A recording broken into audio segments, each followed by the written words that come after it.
মুর্শিদাবাদের সাগরদিঘির super speciality হাসপাতালে হঠাৎই ধোঁয়া, আতঙ্ক সৃষ্টি হলো গোটা এলাকায়। বাথরুমের হ্যান্ড ড্রায়ার মেশিন থেকে ধোঁয়া বের হতে শুরু করে। তড়িঘড়ি রোগীদের হাসপাতালের বাইরে নিয়ে আসা হয়। জানালার কাঁচ ভেঙে ধোঁয়া বের করার ব্যবস্থাও করা হয়।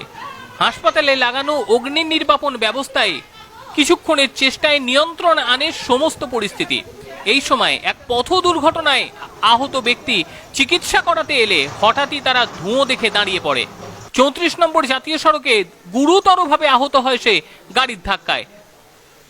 আহত ব্যক্তির নাম হুমা শেখ।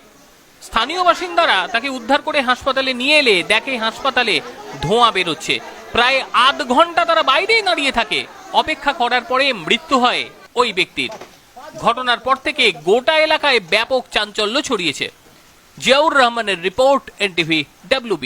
11:38 নাগাদ একটা আমি গন্ধ পেয়েছি, পোড়া গন্ধ পাওয়ার সঙ্গে সঙ্গে ওয়াইনাম টিমকে ফোন করা হয়েছে এবং ওরাও আমাকে ফোন করেছে একই সঙ্গে যে এরকম এক্সট্রা ডিপার্টমেন্টের ভেতর থেকে আগুন ধোঁয়া দেখা যাচ্ছে। তারপরে ওরা এক্সট্রা ডিপার্টমেন্টের ভেতরে ঢুকে সেটা ডিটেক্ট করেছে। 2 থেকে 3 মিনিট সময় লেগেছে তাদের ডিটেক্ট করতে যে একটা প্লাগ পয়েন্ট পুড়ে ধোঁয়া বেরোচ্ছে। এটা জানার পরে ওরা, যেহেতু এটা সেন্ট্রাল এসি বিল্ডিং, কোথাও কোনো জানালা নেই, সেই জন্য ধোঁয়া বার করার রাস্তা ছিল না এবং যে কারণে কাছে জানালা ভেঙে সেই ধোঁয়াটা বার করতে হয়েছে। ধোঁয়াটা বার করতে 10-15 মিনিট সময় লেগেছে, কিন্তু ততক্ষণে গোটা হসপিটালের আমার টোটাল টিম ঝাঁপিয়ে পড়েছে এটা কন্ট্রোল করতে। তার সঙ্গে পেশেন্ট পার্টি, পেশেন্ট সবই একই সঙ্গে কন্ট্রোল করা হয়েছে। সমস্ত টিম, সিস্টার দিদি থেকে শুরু করে আমার ডিএনএস ম্যাডাম, ওএনএম টিম, আমার এসআইএস এর সমস্ত ভাই বোনেরা সবাই ঝাঁপিয়ে পড়ে হসপিটালটাকে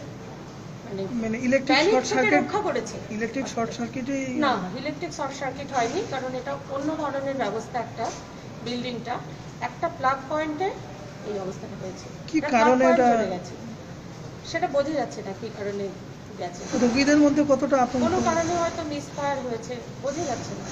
রোগীদের মধ্যে যে আতঙ্ক সেটা কি দূর হয়েছে?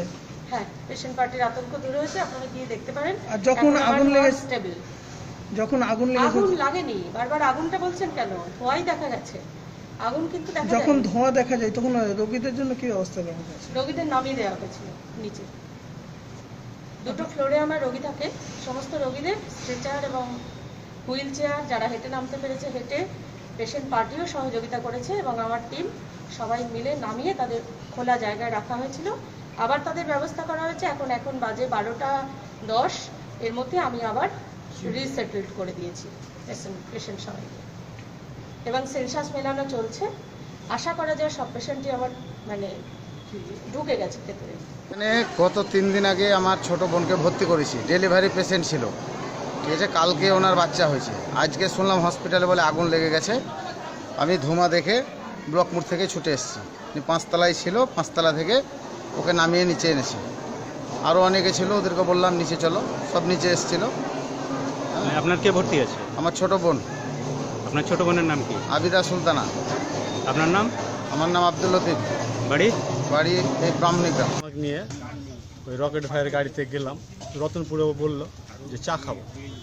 রতনপুরে আমরা রোডের ওই পারে গাড়ি লাগালাম। গাড়ি লাগিয়ে আমরা এই পারে চা খেতে আসবো। আমরা 3 জন আছি, ও হাঁটতে শুরু করেছে। এর মধ্যে ওদিক থেকে আপনার ওই মারুতি কার এসে একদম মুচিরে কুচিরে অ্যাক্সিডেন্ট করে চলে গেল। পুলিশকে আটক করেছে গাড়িটিকে ধরতে পারিনি, তবে পুলিশকে বললাম। পুলিশ তো বললো যে ক্যামেরা লাগা আছে, ওটার ব্যবস্থা হবে। কি নাম যে মারা গেছে? হুমা শেখ।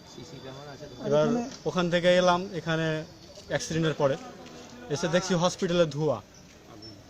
এখানে আধ ঘন্টা মার খেলাম, যে বহরমপুর নিয়ে যাওয়ার জন্য এই গাড়িতে উঠালাম, তার মধ্যেই মারা গেল। কোনো ট্রিটমেন্ট হয়নি। হাসপাতালে আগুনের জন্য মারা গেল। এখন উপরওয়ালা জানছে। আপনার নাম? আমার নাম বাজিলুর রহমান। কে হয়? আমার দাদু হয়।